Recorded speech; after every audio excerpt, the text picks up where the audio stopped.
মাধবের সংবাদ এসেছে, হস্তিনাপুর শান্তি প্রস্তাব অস্বীকার করেছে। আমাদের সমস্ত মিত্র রাজ্যকে সংবাদ দাও, সত্তর সামন্ত পঞ্চক্ষেত্রে সমস্ত সৈন্যদের একত্রিত হতে মিনতি করো, নিজ নিজ অস্ত্র ও সাহসকে সম্বল করো, আর যুদ্ধ করার জন্য প্রস্তুত হও। আমাদের বিরাট রাজ্যে নারীদের সুরক্ষা হেতু কিছু ব্যবস্থা করতে হবে। তার আবশ্যকতা নেই আর্য।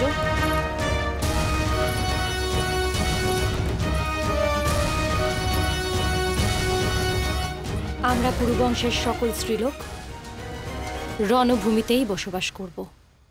জল, আহার ও দুস্থদের সাহায্যার্থে সকল কার্য আমরাই করব।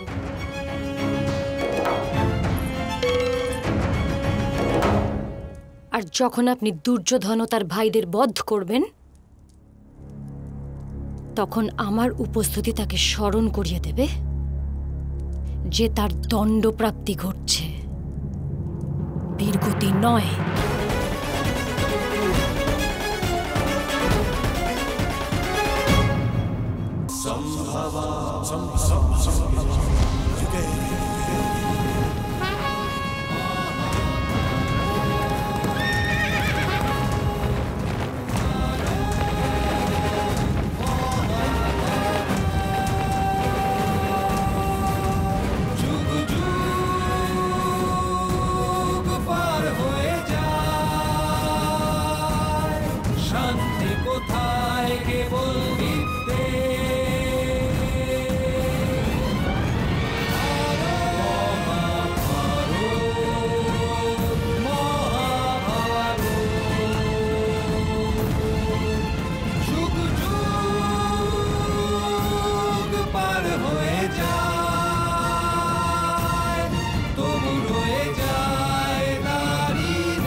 আপনাদের সবাইকে এখানে একসাথে একত্রিত করার কারণ হলো যে আপনারা সবাই জ্ঞাত হন যে এই স্থান অত্যন্ত পবিত্র স্থান। এই স্থান শ্যাম পঞ্চক নামে প্রসিদ্ধ ছিল। ভগবান ইন্দ্র কুরুরাজকে এই আশীর্বাদ দিয়েছিলেন যে এই স্থানে যুদ্ধ করতে গিয়ে যারই মৃত্যু প্রাপ্ত হবে তারই স্বর্গে স্থান প্রাপ্তি হবে। কৃত্তিকা রোহিণী নক্ষত্রের সন্ধির দিন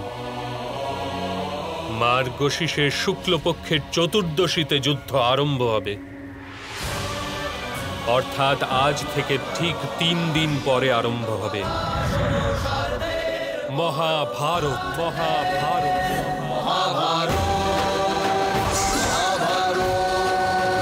আর শীঘ্রই পাণ্ডুপুত্রগণের পতন ঘটবে এই রণভূমিতে।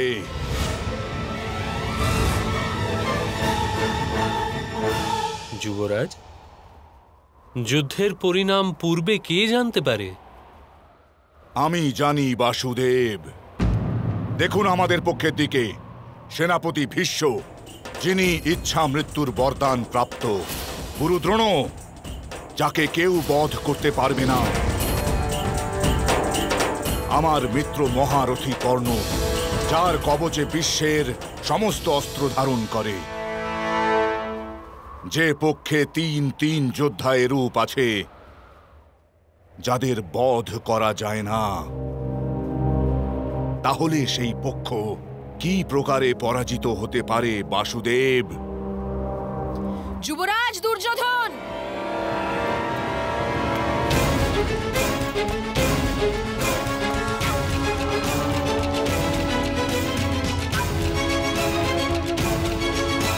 আপনার মিত্র কর্ণের প্রত্যুত্তর হলো রাজকুমার অর্জুন।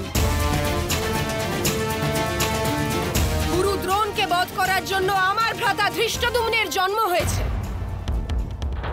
আর মহামহিম ভীষ্ম তো স্বয়ং আমাকে প্রতিশ্রুতি দিয়েছেন যে যখনই রণভূমিতে আমি ওনার সামনে উপস্থিত হব তখনই উনি নিজের অস্ত্র ত্যাগ করবেন।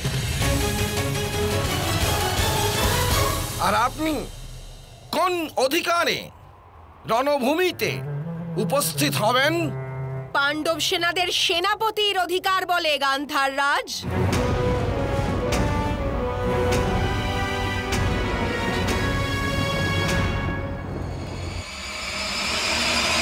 সমগ্র আর্যাবর্তে যুদ্ধের নিয়ম নিশ্চিত রয়েছে। আর্যাবর্তের পরম্পরা রয়েছে সভাসদগণ, যুদ্ধ প্রাতঃকালে আরম্ভ হয় আর সন্ধ্যাকালে সমাপ্ত হয়। সূর্যাস্তকে দিনান্ত বলে গণ্য করা চলবে না, কিন্তু যখন মশাল ব্যতীত দর্শন করা অসম্ভব হয়ে যাবে তখন দিনের অন্ত মানা হবে। আমার অভিমত, দুই সেনাবাহিনীর মহারথীরা দিনারম্ভ এবং দিনান্ত শঙ্খনাদ দ্বারা ঘোষণা করবে। উচিত সিদ্ধান্ত মহামহিম ভীষ্ম। একজন যোদ্ধার সাথে কেবল একজনই যুদ্ধ করবে। প্রত্যেক যোদ্ধা নিজের শ্রেণীভুক্ত যোদ্ধার সাথে যুদ্ধ করবে। ঘায়েল, নিরস্ত্র এবং আশ্রিত কোনো যোদ্ধার ওপর কেউ প্রহার করবে না।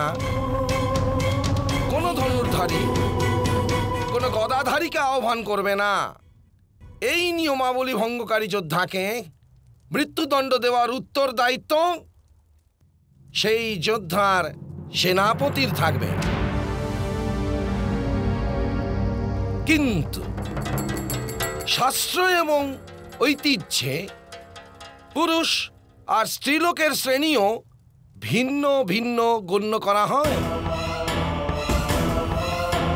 তাহলে যদি কোনো স্ত্রীলোক রণভূমিতে অস্ত্র নিয়ে দাঁড়িয়ে পড়েন, তখন কি কোনো পুরুষ তাকে প্রহার করতে পারেন?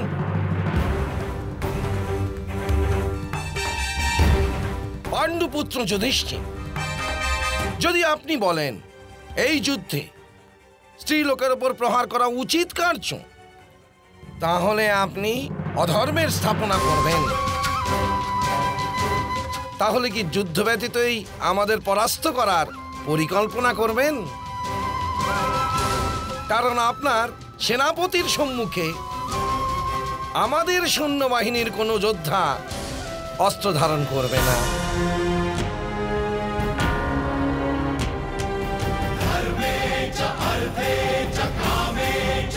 এই যুদ্ধে নারীরা অংশগ্রহণ করবে না।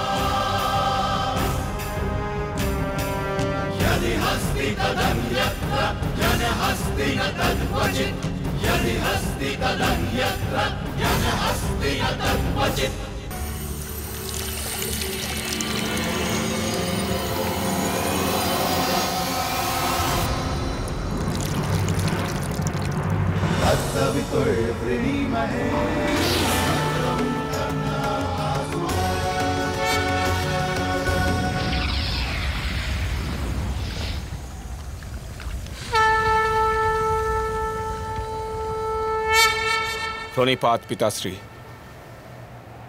কল্যাণ হোক। আমার অন্ধকারময় জীবনে আপনার উপস্থিতি সর্বদাই আমার মার্গ উজ্জ্বল করছে। তোমার কর্তব্যই তোমার অন্তরে জ্যোতি বৎস। তোমার কর্তব্যের পথে যদি কেউ কোনো বাধা প্রদান করে, সাবধান, সেই ছলনায় আবদ্ধ হয়েও না। এই আশঙ্কাতেই তোমার কাছে দান ভিক্ষা করতে এসেছি পুত্র। যিনি স্বয়ং বরদান দেন, তিনি আমার কাছ থেকে কি ভিক্ষা করবেন? একটাই দান ভিক্ষা চাইছি, আজকের পশ্চাতে তুমি কোনো দান করো না পুত্র।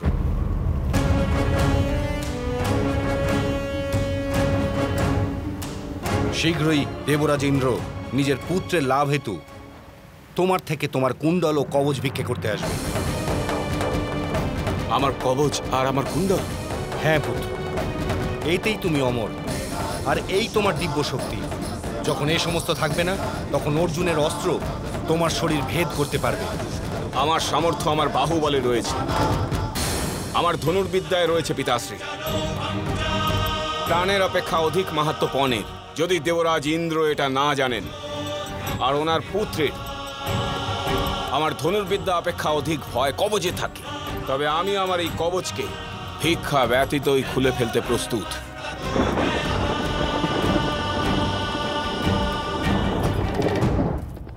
আমার মিত্র স্বতন্ত্র হোক আর আমার ইচ্ছা অনুসারে যুদ্ধ করবে, সেটাই আমার জন্য আবশ্যক মামাশ্রী। মহামহিম ভীষ্মের সামর্থ্য অপেক্ষা অনেক অধিক।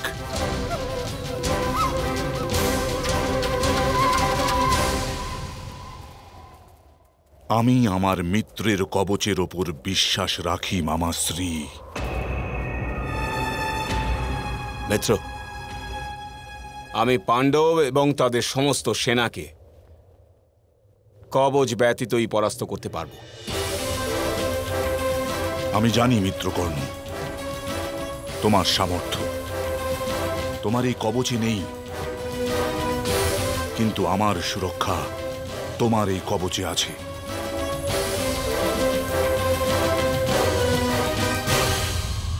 তোমার কবচ ব্রহ্মাস্ত্রকেও হজম করার শক্তি রাখে। যতক্ষণ তুমি নিজের কবচের সাথে আমার আগে দাঁড়িয়ে থাকবে ততক্ষণ আমার মৃত্যু অসম্ভব। তোমার দিব্য কবচের মাহাত্ম্য যতটা তোমার কাছে, তা অপেক্ষা অধিক মাহাত্ম্য আমার কাছে।